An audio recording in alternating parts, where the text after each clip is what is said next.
Well, hello and welcome back to the Tea Time Podcast. My name is Tori, and today we have Michael Bernoff joining us, founder of the Average Sucks brand and the Human Communications Institute. Absolutely. I got it. You got it perfect. Boom, done. As a communications specialist, how was that? Like, could probably be better? Or? It was great because I watched you. You're like, I'm going to say this perfect. I'm going to get it right. And the Average Sucks brand is really what it's about. That was above average right there. Nice. Okay, so here's the thing about this is coming out at the new year. Yep. Okay. And I want to talk to the listener. Now, my listener wants to get better. Okay. Are they watching too or just listening? They're watching and listening, you know, whatever they prefer. And they are competitive.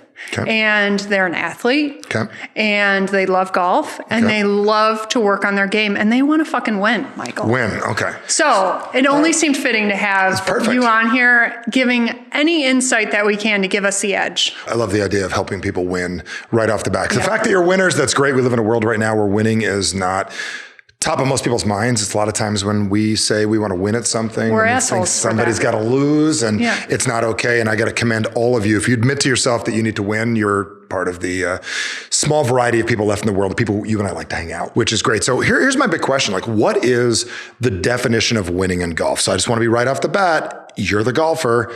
I'm the mindset guy that makes the golfers better. So what is the definition of winning for somebody? Because that's an interesting term. I hear a lot of people say to me, Michael, I want to win. And I quickly sound like a therapist. And I turn it on and I go, well, what's your definition of winning? So what is their definition of winning? And then maybe I'll help them recalibrate that. Oh, God. Well, great question. I mean, you have the literal win a tournament. Okay. But I would say they want to lower their handicap index. They want to play to their handicap index. They want to show up under pressure and play their best golf they can that day. Got it. Okay. So what if I were to tell you winning is less to do with where you wind up and really how you live your life? So I work with professional athletes all the time, whether it's a UFC fighter, which a lot of us golfers fight ourselves way worse than even these fighters fight themselves. They beat on themselves regularly. And the mindset going in is super important. So one of the things that I recognized is most people have a very, very obscure idea of what winning is. They've got this vision in their head. This is where frustration comes in and it doesn't show up on the course. So they've got this idea in their head. They're picturing themselves with the trophy, getting the check. They're excited, big win at the end. And a lot of people don't realize winning is an actual lifestyle. So if you think of it going into 2024, anything you want to get better at, life or business, winning or doing your best has more to do with it being a state of mind than an actual location. So I'll give you an example real quick. So if somebody says winning a tournament, but with a certain number handed to them based on how many swings they had and how well they played, what would be a win for somebody? So why don't you calibrate for me very, very quickly what somebody would say? So take me to any tournament anywhere. How many people did we play against? What number did we get? And then I'm going to teach you something super cool. I would say for my listener, I mean, again, winning is coming in first place in their flight. Out of how many? Out of 10 other teams. So we're winning our flight. Very good. It could be winning the entire tournament, which could be 60 to 120 women. It can range, but yeah, they want that first place, Mike. Got it. And when they don't get it, super frustrating, right? Yeah. Feels like sometimes. a fail, feels like I spent a bunch of time. We make up stories, we hit the bar, right? Yeah. A million things that don't fit the win. So here's where I realize most people have a challenge with winning. They look at winning as an all-in thing that they do. So I'll see this with fighters, or I'll see this even people in the movie business. Last week, I spoke to a group of 300 people looking to get a part out of 9,000 people for acting, right? And if they don't get the part, they feel like they lost. So what I realized is there's a couple of words that cause challenges for people. So let me ask you this. What is your definition of winning? Like Tori, if I'd say, Tori, your definition of winning is what? Then I'm gonna have the audience do this as well. What is my definition? Like if you went in that brain of yours and I pulled out the definition of winning, you would say winning is blank. I'm a first place gal. Michael, I want first place, but also thinking back on tournaments that I did not get first place, I am going to be proud of golf rounds, a golf tournament appearance that is, I played my best golf. I kept myself together. I played smart.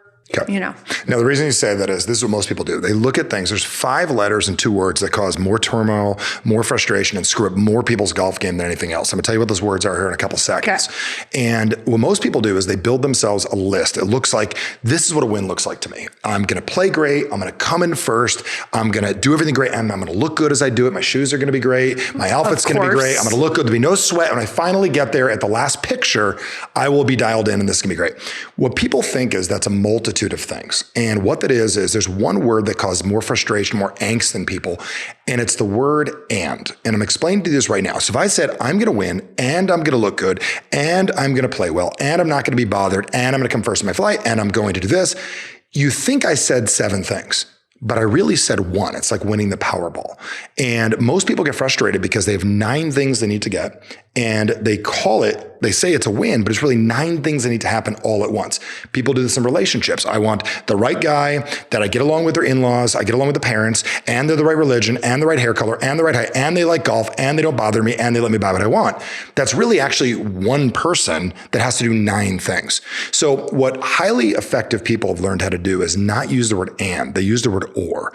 Now, the interesting with or is it offers choices to people. So I want you to think about this right now. So if you said, winning for me is coming in first, or playing my best golf, or not being bothered, or getting better at club selection, or learning, you're getting this right now. Or having a great time. Or having a great time. Yeah. Or coming in second and not giving myself a hard freaking time. Mm-hmm. Or realizing what I could have done better. Or in the middle of a shitty round, stopping, getting in state again, and dominating the second half. So where I think most people go wrong is when they set goals for the year, they have one thing they want to achieve.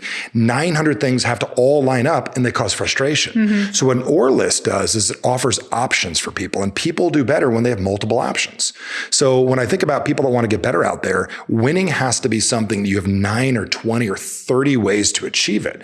And I'm not saying lowering your standards, not saying, well, I'm really thrilled if I come in 9th place. No, 9th place sucks. You don't want to be in 9th place. But what you need to do is you've got to walk in and you have to decide that you're going to be a competitor. And a competitor looks at it and goes, I'm going to use my losses as a win because there is a win in there. So it's not about being positive. It's about recalibrating for ourselves. And then what happens is you're better next match as well. Yes, absolutely. That really hit home. And an or. Yeah. Ands are 1. Like if I said surf and turf, how many options is that? That's 2. It's actually 1. Surf and turf, you have to have both. Surf or turf, you pick. Got you. Wow. I'm moving quick. You are. You want to walk you through that one more time? Soup or salad? One thing. Yeah. Okay. Got it. Okay. So then how can we go in with a better mindset altogether? Okay. So here's what I've noticed about golf. Because, man, you've been around golf longer than me. So I truly have a hallucination. I can't speak for the greatest golfers in the world, but I believe they look at it differently than the average golfer looks at things. And a lot of us, we walk into golf as, I even did it myself. Like, oh, it's a mental game. It's hard. It's difficult. Why would anyone in their right mind walk into something and tell themselves it's going to be hard, it's going to be difficult, it's not easy? Is there any benefit to doing that and playing well at the same time? Oh my God. No, but I do that, Michael. I know you do. Like, it's like golf is hard. Like, this is going to be hard. Tell me the benefit, and I'll get my pen and paper out. What is the benefit for walking into something and saying it's going to be hard? You're putting a lower expectation on yourself. And when people have lower expectations, do they get a higher quality of life or a lower quality of life? Probably lower. Probably, definitely. Yeah. So when I say that is, you never want to walk into something. Imagine saying like, oh, childbirth is going to be hard. Would you want that? No.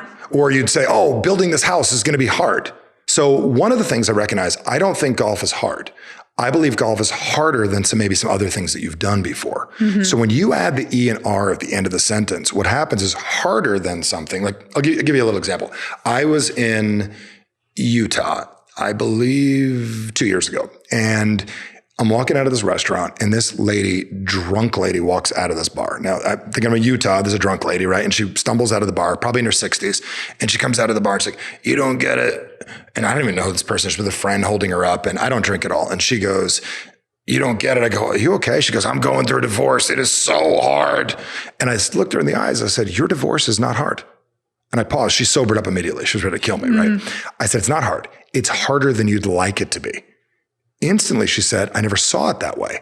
And I believe a lot of people are not willing to say golf is harder than some other things that I've done, but it's something I have the ability to get good at. Hard is you're putting almost like steel on it, making it impossible, building like a concrete base. Harder than I'd like it to be doesn't make your game better, but it gives you half a chance. And if you want it to be better, you have to do things a little bit different. So I got more to go with that, but I'd say our mindset as golfers, or as anything in life, if you decide it's going to be hard or it's a mental game and every day is different and you never know what's going to happen, you're setting yourself up to lose. I believe it's a game that we need to immerse ourselves in. It's something we need to understand. I believe it's something we need to figure out, and it's something we need to play. And I believe practice causes us a problem too, because practice is a painful word. Like, I'd rather just play. I'd rather go to that driving range and I'm going to play with these balls real quick. And it sounds weird playing with balls, but you get the concept. Got to make the ladies laugh. Okay, let's get into practice. So again, we want to win this year. Yep. We want to win. So the mindset is one component. Yep. What would be the next one then? The next component is, number one, is you got to decide, like I said, what winning is. The next thing is we've got to really set ourselves up to win. And I believe that most people in life really don't have a plan to win. They have an idea of winning, but they want it to happen. But if it doesn't happen, they're going to be just fine. So I believe there's levels to this. And I think as an archetype, I've watched you. I watch your videos. I've seen you swing the club. I've seen you online. I've followed you. I've watched what you've done. I've seen different things you make happen. Your attitude of how you go about golf, you believe you're good at what you do, correct? I believe I'm a good golfer. Okay. Yeah. Could I convince you otherwise? No. Okay. Now, what's funny is there's a lot of people watching this right now or listening that they haven't figured that out yet. So there's some stages that we go through in golf that I believe, like anything in life. So do you remember when you first started and you picked up the clubs for the first time? You went from being like a spectator to like, I'm actually going to give this a shot? Yes. Great. Did that mean you were great right away, or it was a first step you took? First step. And I think a lot of us don't recognize there's a set of archetypes that we need to get through and realize what our next level is. So some people listening to your podcast, they've played a couple times. They've moved from spectator to like actual participant. You sign up for the first tournament or went out there and did something. From there, we've got to decide how good we want to get at this. Like, I see this even with my daughter with figure skating, is that a lot of people, they wind up becoming like on team, I'm going to be okay at this, versus I want to get to the next level. So if you look at the levels that people go through, there is a spectator level, there's a participant level, and then there's team average. And what team average is, I'm a golfer. I play when I feel like it. I'm better than most people. Look, I'm better than that new person. At least I can hold the club right. And I'd say 95% of golfers get stuck there. And one of the reasons we get stuck there is we didn't realize we were there. And have you met those people before? Oh, yeah. Because they can point a finger and go, at least I'm better than the newbie. I know my way through the PGA store. Do you know what I'm saying? I know how to pick a club. I know how the golf cart works. I know forward and reverse. Do you know what I'm saying? I know how to do this stuff.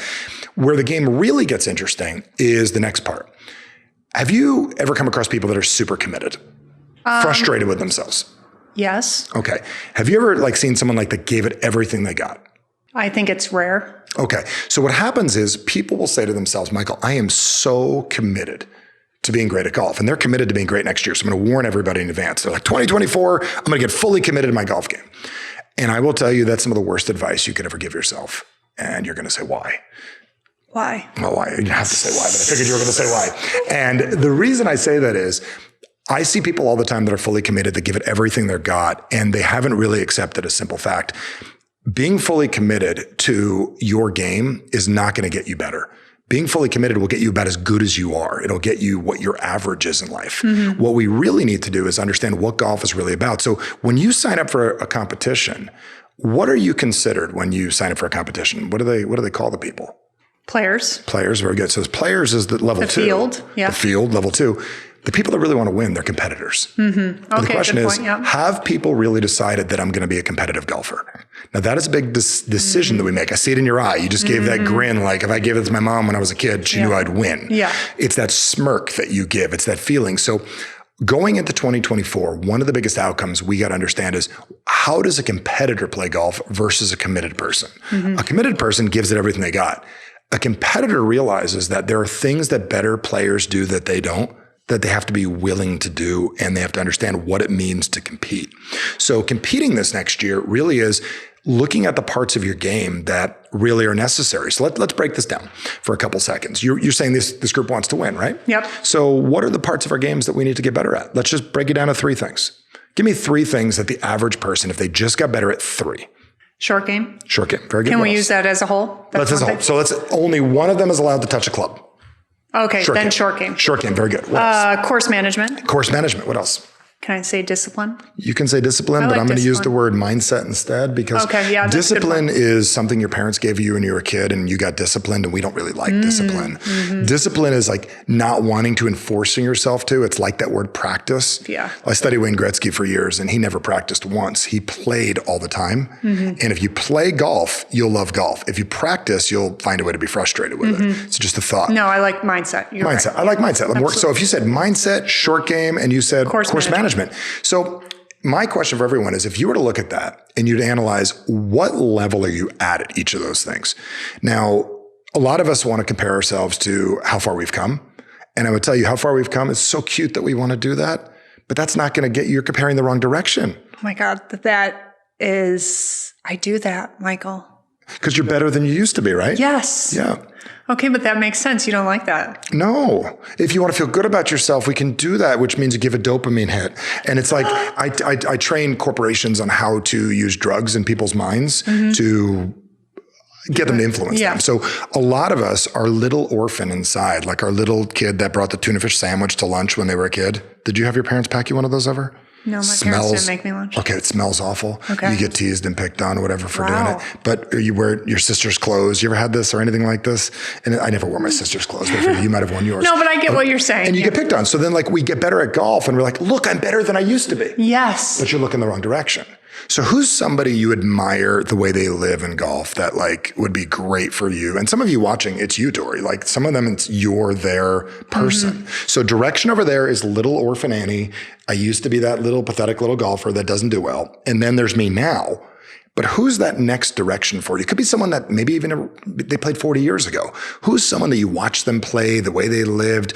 Like if you compared yourself to their way of thinking or their way of playing would be awesome. Okay. Guy, girl, or? This is going to be tough to say right off the top of my head. I mean, any of the women that are trying to get on the LPGA tour right now and they stick with it and they're just going to the gym, going to hit balls, eating well. Like, and they just, again, there can be so much failure or what you think is failure in golf, and they just continue to keep trying to get on tour. It baffles me, but it's also very inspiring. So if we look at them, and then we look over here at who we used to, oh, look how cute it is. Look how good I'm doing compared to what I used to. One is going to give you what's called a dopamine hit, which is about a 45-minute high. Good job. Yeah. Looking at what you're capable of and aiming that direction gives you what's called a serotonin hit. And a serotonin hit is the feeling you get that what you're doing in your life makes good decisions.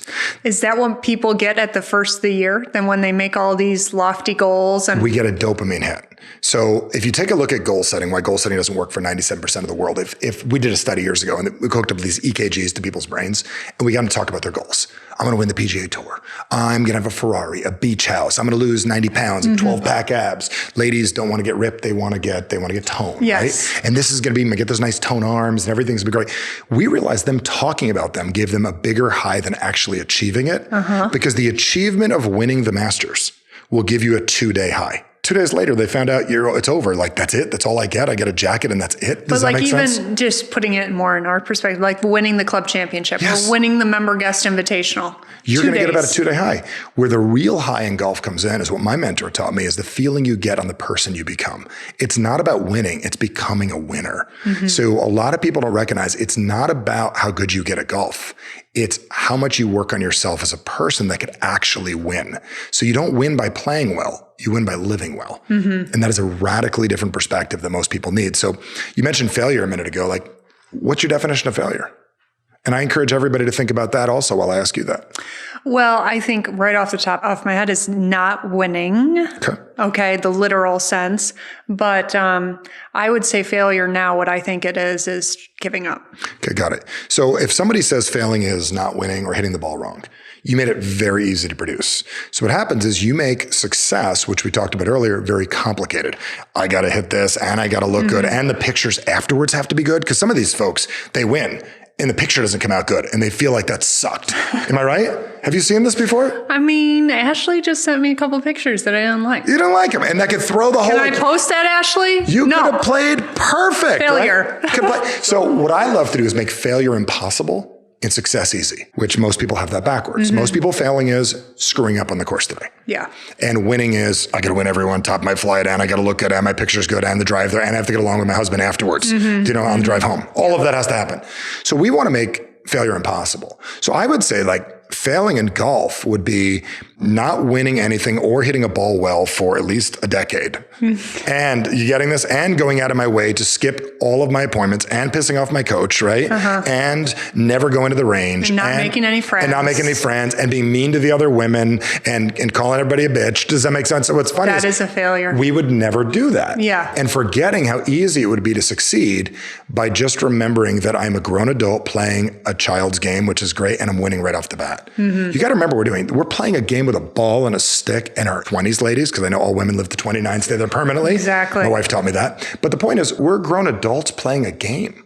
And the fact, even if you get to do that once a week, you're winning. Once a month, you're winning. And yes, there is a whole gratitude angle to all this. But we're tough on ourselves. And it can make golf harder. Got it. Go back to the harder. Here's why we're tough on ourselves. We're tough on ourselves for a couple of reasons. One, expectations minus reality equals disappointment for most people. What they expect, and then there's reality. People get disappointed. Yes. And that's it. But we're tough on ourselves because we feel like we need to be tougher. But if you were to look at, is it that we need to be tough on ourselves, or do we have to have high standards and high expectations? Those are two different things.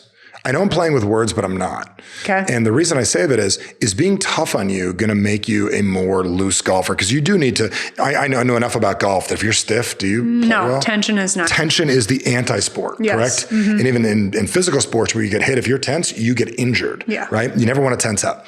So if you say we're hard on ourselves, that is a stiff way to play. So is it that we're hard on ourselves, or we have high expectations and we have big desires? Yes. This is a different way to talk, isn't it? So ask me more on this, because I know we're talking semantics, but we're not. Okay, so then how do we, going into this new year, we want to be a winner, how can we set expectations that will better serve us? Let's go back to those three. Let's go back to those three things. We got course management, correct? We've got short game. We've got a short game and mindset. Mindset, right? And looking good in the pictures. That's the fourth bonus, right? And if you go back to those, our quick question we're going to ask ourselves is, compared to where we were, how are we playing?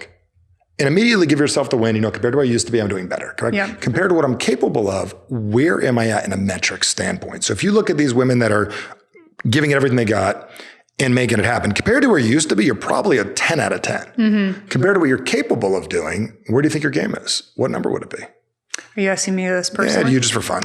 Comparing myself to my potential, basically. So I'm just trying to understand the question. Not your current potential, your true potential. And that's the part most people have not really touched. We want to be our best, and that is not a good aim. We need to be what we're capable of. Okay. Two different things. And how does the scale work? Sorry, I'm trying 1 to 10. 1 to 10, 10 being I am working in the right direction as good as 10 would be like literally you're doing what those other people are doing. Okay, so that's not true. Okay, so 5.5. Very good. Now, if you looked at that and we worked on those three areas and we just worked on those three and each of those things went up 1%, 2%, how would that impact our game overall? A ton. A ton. Meaning just focusing on short game course management mindset. For 90 days. What would they do? And a lot of people don't like that. And the reason I don't like that is, what they say to themselves? They're like, well, Michael, I want it all. And I understand you want it all, but you can't do it all at once. And that's where we create frustration for ourselves. So I would say if literally you'd work on those three very basic things for 90 days, how would that improve a golfer? It would improve immensely. Immensely. Your game would improve immensely. And it would probably be a little more fun considering you are really focusing on those things. Does that make sense? Yes. We need to ask ourselves the simple question, do we want to feel important or do we want to become better golfers? And I think most people want to be important, and meaning they want to look good. They want to be important. They want to be significance-based. They want to be known they did a good job. I'd rather be a better golfer. They don't run They don't go together. And it's unfortunate because wanting to be important is a significance-based drive. You're doing it for the other people, and it means you stop doing it for yourself. So the decision this year is I'm truly going to become a better golfer. And I know this works because I can't get into who and what, but I've probably got a dozen kids golf scholarships at some of the best schools in the country. But they were coming in like second and third in their schools, and we got them to, over a course of their senior year, we elevated at least a dozen people in 10 years. And why I'm telling you that is we stopped trying to look good. And we started deciding that we were going to become better golfers, and they looked great. And that was the difference. Yeah. And that is a different type of a player, the one that knows they're great and has made the decision that they're going to own that fact. So like I talk about this in my book. At the beginning chapter, I talk about like I spent my whole life letting other people be good. And I put everyone and their mother on a pedestal. And I realized I'd look up to people. As a kid, I'd look up to, Michael Jordan. I'd look up to Mike Tyson. I'd look up to Wayne Gretzky. But while you're busy looking up to these people, you're putting them on a pedestal and you're putting yourself on the ground. So when do we put ourselves on a pedestal? And when do we just decide we're going to earn that? Yeah, absolutely. So let's talk about the steps to get there then. Okay. Well, it's different for all people and it's different for anybody. While you're talking, I'm thinking back to the person that says, well, I don't want to, or thinks that I don't want to take this so seriously. Yeah. I'm just out there to have fun. Then you should. And you've got to own that and you've got to accept that. And that's one of the greatest gifts you can give yourself. It's like, all I want to do is I'm here to have fun and I'm here to enjoy this if you really mean that. Yes, or is it exactly. a cop-out? Exactly. So that's conversely the same thing of saying golf is hard. I'm just here to have fun. Yeah. Are we really here to have fun? Yeah. Like what's wrong with being great? So like when I wrote the book, Average Sucks, it's not about being better than other people. It's about that feeling we get inside where we stop short of what we want. I know every time I pick up a golf club and I go to hit the ball, there's a thing inside of me that like literally takes over my body. Do I really want to be great at this? Like, can I really hit this well? Like it's that mental, like all it is a ball it's not moving. Yeah. You're going to move and you have every ability to hit that thing. But you know that feeling that like literally you could hit this perfectly or you could just think about something else? Yeah. Everyone has that. It's you ever get to the top of a diving board and look over the edge? Yeah. You don't like heights, do you? I don't. Okay, well, just forget the diving board. Edge of the pool. Yeah. You know you're capable of jumping in, but you've got 1,000 thoughts. So the first thought we got to get is really, where do we want to wind up at the end of the year? And I would just say right off the bat, we got to decide, did we have a fun year? Did we get better? What did we get through? This is a big thing. Yeah, because I also want to just rephrase this for the listener too, that might be thinking, is this episode even for me? Like, I don't want to become like being a scratch golfer is not my goal. Just I'm a 19 handicap now and I just want to be a 16 handicap or I want to be a single digit. Like I want to make sure we are translating this to be for every It's all the same level. Formula. Yeah. So number one is you need to find out what your outcome is and where you want to wind up, not your goal. The reason we use outcome in my terminology and not the word goal is for a particular reason. Goal is something that the majority of us have had in our lives and we failed at. Most people have failed in almost all their goals they've set in their life. So the word goal alone is a frustrating thing. I use the word outcome as like, where do you want to wind up? So if I look back at the end of my year, at the end of 2024, and I had fun playing, or I went from a 19 to a 16, congratulations. You got what it is you set out to do.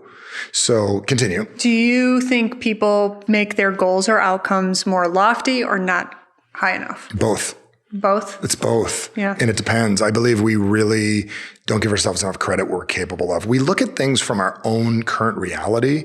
It's no different than people buying something. It's like, oh my God, I got so much, I'm so behind on my bills. I'm so worried. And we think this way just because we don't realize we're going to make more money down the road or things are going to go up in value. So we look at things as today's standard and we don't look at it based on what we're actually capable of doing. So I believe most people base everything in their life based on their current average, their current, what they've done, what they know, what they're comfortable with, give or take 5 or 10%. Yeah. So versus what they could actually do if they really thought about it. Okay. So let's talk about making those outcomes for 2024. Okay. Where do we start? Well, I would start with number one is really where do you want to wind up? And like you said, you have a myriad of different people listening to this. And folks, the same technologies for the same thing. If you want to have more fun, just make it more fun. If your thing is drinks and snacks afterwards the game, congratulations, go for it. Yeah. If you're wanting to win every flight, congratulations, go for it. You've got to decide where you want to wind up. And number two is we also have to really figure out where we are. And number two is like, where are we at now on our way to getting there? How far off are we? And I would tell you, most people do not have to work any harder on their golf game. And I think that's where I get frustrated. I think a lot of people think like, I need to like work a lot harder at what I'm doing. I think there's some different things you need to do because competitors don't work harder than the committed. I think the committed people actually work harder than the competitors. Okay. Competitors actually find out what they need to do and do those 3 or 4 things. So I would figure out which parts of our game that we need to get better at, not get better at the things we're already great at, and find those little areas that we have a challenge with and how to improve those because they push everything up. That changes what our average is. So you have to have faith that the things that you do really well will continue to be good. I don't think they get worse, do you? No. I never met anybody that was doing really well at something and then like learned how to unride a bike. So once you decide that the area that you haven't been great at is the thing that you're going to work on, instantaneously, once that level grows, it impacts and changes everything else that you do. So it's like having an additional club in your bag, one that gets you where you want to go. So hiding behind what you're good at only slows you down. It's the areas that you're not as good at that literally elevates everything else. So then once you're aware of those 3 items, 3 parts of your game that you really need to work on, what's next? I wish it was sexier than this, but it's not. It's like anything. This is a business plan. We're writing a golf plan. I mean, nobody wants to. Most people are like, I just want to wing it. I want to just figure it out and it should just be this way. People tell me that with everything. It should just be this way. So number one is... Or like the more reps I get, it will just automatically, I'll get better. Okay. Yeah. Okay. This is one of those things. I see salespeople do this all the time. In business, it's always like, make up in numbers what you lack in skill. I don't believe making more calls makes you a better salesperson. Okay. I believe that the more calls you make, the better communicator you are, and you're a better communicator, you'll do better at sales. So I believe the more times you go out and you play golf, the more comfortable you get with it, the more comfortable, the less resistance you have and the more relaxed your game is. So I don't believe it's about reps. I believe it's about getting comfortable on the course and comfortable with who you are. Because if we spend our lives and we identify as a business owner or a school teacher or you own a yoga studio. I mean, what else do people do? Do you know what I'm saying? Yeah. We're a podcast, studio. Yeah. We're a golf instructor. We identify as this thing that we do. And because we identify as that, we don't see ourselves as a winner at golf. We see ourselves as 15 hours a day as a stay-at-home mom or a school teacher. So we need to put the reps in so our minds create a new neural pathway and says, this human being is a golfer that's got the potential to grow. So, I mean, how many hours do most people spend in a course a week? Not you, but other people. Maybe they're lucky enough to do 2 rounds a week. Okay, and how long does that take? I know how slow I am. Let's just throw out 10 hours. 10 hours. I mean, they're at their job 40, 50 hours a week, or with their kids 40, 50 hours a week. So it's a small percentage of our lives. So when we play more, I always say it's like a circle. And if you take those 3 areas, it's kind of cool. So let's just say course management, right? Mindset and short game. You got to remind me of good. The ADD, kick it in. So imagine all those were blank. And you said, I'm 20% as good as I'm capable. I would shade in 20%. I put it on a whiteboard, put it in the background. Then every time we work on our short game, you take a little Sharpie and you go, and every time you work on your mindset, here's how you work on your mindset. Having the right thought before you get started, and also reading a book on golf, learning from you, listening to this podcast. If you listen to this podcast, this is mindset. Yeah. Right? You take a mark. And every time you make one of those marks, you're filling it in. Eventually you get to 30, 40, 50%. And you're going to turn around one day and go, you know what? This golf thing matters. I should get better at this. Which, again, going from 20% to even 25%, that's a huge incremental change that you will see on the golf course, guaranteed. There's a book called Freakonomics that came out years ago, and it's not about crazy people. It's about just weird illusions in the world. They said, does a mom that reads 10 books on becoming a better parent become a better parent? And the answer is no. The fact that they'd consider buying the books is what makes them a better parent. So the fact that somebody is following your podcast, listening to the podcast, going out there every once in a while is what gives them the chance to get better. What most people have to realize, just the fact that they're listening to this right now or even hearing up to this point means they've got the potential to become a better golfer, because the person that doesn't want to be wouldn't bother with this. Okay, so we are getting somewhere. Being aware of the 3 parts of your game that need help, that you're going to focus on in 2024, actually putting in the effort to work on those items, and probably staying focused on those items, not finding something new that you want to work on. And let me give you a little terminology on that. A lot of people these are type A people. You wouldn't play golf. You're not type A. You're driven. You're type A. You want to win. To us, right? Yes, I get it. Problem is, we're everyday, all the time people. And everyday, all the time people are universal people. I got to every day, all the time, always got to, because we're hard on ourselves. So there's a little terminology we want to use called more often than not. So if you will literally do these things more often than not, which means 3.8 8 days a week. Does that make sense? Yeah. Somehow work on mindset. And it isn't just on the golf course. It's with your children. It's with your friends. If you make it important mindset, if you look at course management is also like house management, right? If you literally just manage how you do life, it's going to help you. Your short game, like dealing with like the little things coming up. Like if we look at life that way, or study short game, even when we're not on the course, like study other people or watch golf on TV and do it, more often than not, that's where we create the win. So back on you. Okay. So we've become aware. We know what we're going to work on. We're going to work on it more often than not. Yep. What is the final step to giving us the edge in 2024? I think the biggest step is we need to really decide. This is the part I talked about earlier, that it isn't about having to work harder. It's really switching that identity of how we choose to be seen. And I believe the biggest challenge is that our lives are really set up in a way that we're seen by people a certain way, and we've got to get comfortable with something interesting. Like, how uncomfortable is it if you woke up tomorrow and you were a better golfer? And I don't mean you in particular. Let's just take the average person. We'll call her Mary Sue, who lives in Amarillo, Texas. Okay. Everyone, Mary Sue is a good name for Amarillo, Texas. Yeah. For sure. And she's out there in Amarillo. She plays as a little course. She's a member. Her husband, they've been a member. She started to play about 8 years ago. If she started to win and play better, how comfortable or uncomfortable would that be now that she's starting to do better? Because she was just playing with her husband every once in a while, and she was just messing around, and now she's starting to win. I guess it could be uncomfortable. Sounds weird, doesn't it? Yeah. Now, the reason I'm saying this is we've got to decide in advance going into this that our identity of how we identify ourselves is, do we want to be a competitor? Like, do we really want what it is we say we want on this piece of paper? And we're going to say yes automatically. And are we willing to look at the little consequences and stuff along the way? Because a lot of people, when we set our goals for the year, we look at just the wins. Like, it's going to be great. I'm going to win. It's going to be great. You're going to have some ups and downs. You're going to have some stuff.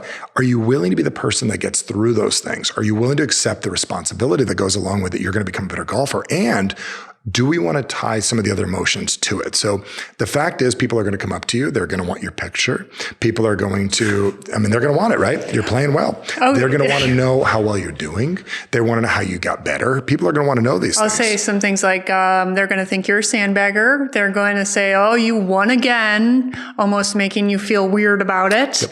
Are we willing to accept that? No different than when you decided to go on social media. You get shit from people, don't you? Okay, people say things like, are you willing to accept that? So part of getting better, we got to accept what we want, and we got to also accept going into it. This is where most people screw up their goals and their outcomes is, are you okay with the stuff that goes along with it? And if you are, and you look at it in advance, we realize that part of the reason we hold back in life is we don't want those things to show up, and we're concerned about them. So I would tell you, creating the identity and looking at this, like, my outcome is to become a person that really pulls it off. Like, this is the year, not that I win. This is the year that I really decide that I'm going to become a competitive golfer. And competitive golfers do things different than average golfers. Whatever your competitive is, you're competitive, like you said, I'm the most competitive person wearing the nicest outfit and having fun out there. Yeah. And that is it. At the foundation, it is really just not giving a shit what other people think. Yeah. And then also really figuring out like what your value structure is. And when I say value structure, it's like what's most important to you in your life. Like, I think most people have a value structure that their family is their number one priority, and they put their family first. And I'm not telling you to put your family second. I'm just saying, are you willing to move golf up a little higher on your value hierarchy? So it could be like your family, your faith, it could be your health, whatever it is. Are you willing to make your health and your confidence more important? Because I think the part we need to work on is confident, healthy people play better golf. And most people's goal is to get better at golf. Your goal should be a healthy, confident person with good awareness. So like, when I teach people how to get better at golf, one of the things that I would work with them, I'd say, well, what are your values? Like, well, my golf is the most important thing. I said, well, you're probably not going to get much better then. And they said, well, why not? Because if golf's the most important, you playing golf the way you play it is the most important thing. So outside of that, what are your values? And they'll tell me some of the things that are important to them. And I said, imagine for a second, you valued hand-eye coordination and you valued breathing. So if I want to get better at putting, if I practice putting, do I get better at putting? Everything's a trick question with me, isn't it? Yes, if you're practicing it with intention. Very good. So while I'm putting, should I want to get better at hand-eye coordination, breathing, and balance? Yes. What's more important, practicing putting or working on my balance and my hand-eye coordination and my breathing? Yeah, that's all important. Yes. So all putting is balance, hand-eye coordination, and breathing. Yes. But we want to work on putting, and we don't realize each of those individual things make us a better putter. Mm-hmm. So the question, like when we break down our game to the simplicity of that, this is the part we want to do. Like, are we willing to realize that we have the ability to be a better golfer or not? And we've been making it harder than we need it to be. So everyone listening, you're making it harder than you need it to be. Yeah. It's a series of breathing. It's hand-eye coordination. It's things we need to do different. So you're thinking like, Michael, can you give me the answer? I've given you a bunch of answers. And the key is we have to get started. And I believe the biggest challenge most people have is they want the end result. Just tell me exactly what I need to do. And I believe we have. And number one is, where do we want to wind up? Where are we? And which dream are we chasing? Yeah. To get away from what we used to be or to create the golfer we always want it to be.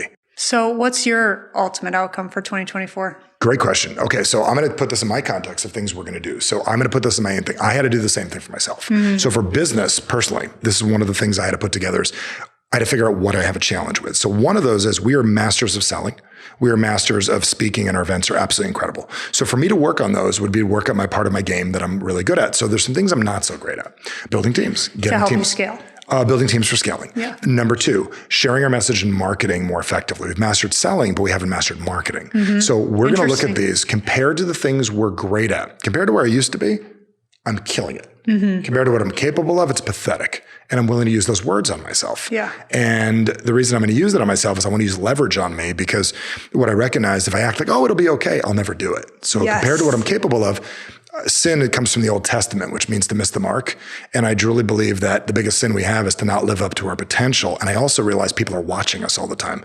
I got my kids watching me. I've got other people, and they're waiting for me to make my move. And I think a lot of people have other golfers watching them, and they'll get better when you get better. So my biggest outcome is to work on those two areas from a business perspective, and health also. I'm healthier than most people my age, but compared to what I'm capable of, I have not made it a number one priority. Mm-hmm. So moving into next year, it's not about working out. It's about training my body to do the things that I need to do. Yeah. So then I'll finish with this. Moving through our year. Yep. And working towards those outcomes that we've chosen for ourselves. What's the best way to track your progress? Is it all about numbers? Does a certain amount of it have to be about numbers? No, I just use numbers because some people want them. I never use numbers. I use numbers in my head real quick to go, compared to what I'm capable of, a 2 to 10, I figure out what I'm doing. All of us this could take on to like a whole nother direction, but every single human being has picture, sounds, and feelings inside of their mind. And we're all controlled by different ones in different times. Some people it's a feeling, some people it's a picture in their head. So if you ask people what winning is, some people it's a feeling, some people it's an applaud, some people it's a picture. Each person at a different time has different versions of those popping.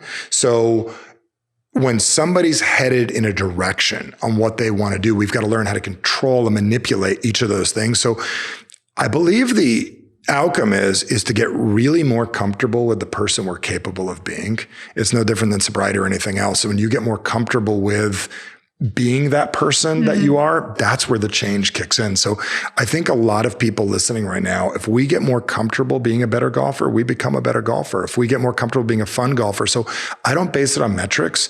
I base it on, if somewhere else were to look at this, how would they see what's going on? Like an outsider. So if we hired a coach or a consultant and we just said, how are we doing? What would they say? They would ask you, how you're doing on the course, what you're struggling with, what you're feeling good about. So you go out and watch you play 8-9 rounds. You know what I'm saying? You go out there, they watch you for a couple of weeks. Okay. What would they say after they watched you? Would they beat you up, give you a hard time, tell you you're a loser? No. Would they tell you you're stupid, you do it wrong, you look dumb? No. What would they tell you?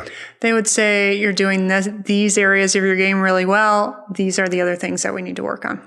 So if we were to split ourselves and realize all of us have like a consultant inside of ourselves, and we would take like our future golfer, our 2024, our January 2025 golfer, our coach, and we'd let that person guide us this year, and they let us know what we need to work on instead of giving ourselves a hard time or beating ourselves up. If we allowed our future better golfer to guide us, how would that change things? It would, again, be more fun, less stressful. Who's in control, our future or our current self? Current self. Got it. But if we allow our future self to guide our current self and to coach us, because they're older than we are and they're more wise than we are, how much easier would it be? So much easier. That's how I look at things. And that's one of the things I'm doing. So I already looked at myself at the end of the year and watching myself get through that. So it sounds like a little visualization, but I know golf has a lot of visualization. Absolutely. So again, to wrap it up, Why is becoming a better golfer something that is recreational for most of us? The vast majority. Yep. This is something we choose to do. Yep. It's not something we make money at. Yep. Not yet. Why is it important? Why is it not something we should feel selfish for or out of touch with? Well, I can't speak for each person, but I can say that number one is congratulations, you're even doing this. I'm just going to say playing golf. Like I tell you, the guy that runs our podcast basically said to me, Michael, you play ice hockey and in your 40s, you're playing a child's game at amazing. Yeah. I know golf's an adult game, but still we're chasing a ball around on grass. I mean, that is... We are playing. We are playing. I mean, the fact that you're playing at any age, 79 or 22, this is, you're badass right off the bat. So to answer your question it isn't selfish that what we're doing. It's the desire to get better is really what life is about. We come together over excellence. We come together over doing great things. We come together by learning how to laugh about things we did silly.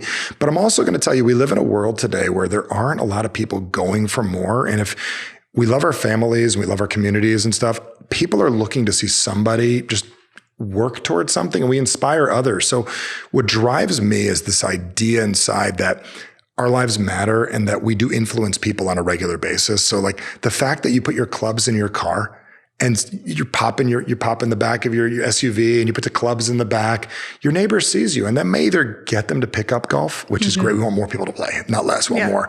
It may remind someone to play. Someone may tease you, make fun of you. I can't believe she does that thing. But the fact that you do that inspires another person as well. So like the fact that we're doing this and letting people know and posting pictures, this gives people hope to play and have fun. And I believe that it's more than us. I believe that our actions impact other people, and I believe we're an influence to others. So instead of worrying about being selfish, who cares about those people? There's other people watching you, and it lights them up, and maybe they enjoy their life more and have a better relationship with their kids, or they get out with the girls and they hang out and they joke around and they gossip and they talk and they play and they joke and they challenge each other, and they're more fun to be around that night with their husband. I have no idea. But what I'm saying is I think we owe it to ourselves that if we love something, to pursue it. Yeah, that's perfect. Thank you, Michael. Tell everyone where they can get in touch with you, where to find the Average Sucks brand. Okay. AverageSucks.com. I mean, that's as simple as it is. How did you get that website address? I mean, it was you want the real story? Yes. Do you want the story how I got the trade name, or do you want the story how I got the address? Either, whichever one's Some better. guy owned it. And I reached out, some guy owned Average Sucks, and I offered him $25,000 to buy it from him. Yeah. He said no. And I've been using it for years. He wasn't using it at all. Yeah. And then I called him back. I said, I'll license it to you. I'll give you $50,000. And then my attorney said, just wait. And then he waited, and he just decided he didn't want to use it anymore. I bought it for $1,000. So the reason I'm telling you, he called him up, he didn't want it anymore. But why I'm getting that is sometimes great things come for waiting and time. But the website domain, somebody else had it, and I just kindly said, we're here to make a difference in the world. You're not using it right now. I believe it'll make an impact. And I used that word. He goes, because you said it that way, I'll let you have it. And he gave me the website. Wow. So he owned it and he was using it. He was selling a workout product. And he said, I think you'll have a better use for it than I will. It's fantastic. Yeah. And I love it. And how he came up with it was, it's not about being better than others. Average sucks means there's a feeling inside of us that we have where we stop short of our full potential. And we live in a world that has trained us to be average and trained us to live in the middle and just to be okay being okay. And if you ever have that feeling inside, you want to do more, that's your average talking. And your average is saying, stop it, don't do it. And the reason I say average sucks is because it reminds me to tell that to shut up. And it's time to do what I'm capable of doing while I'm here. Abso-fucking-lutely. Abso-fucking-lutely, she says. Michael, thanks for being on today. Absolutely. It was an honor to be here. Fantastic. And go out there, go do great things, everyone.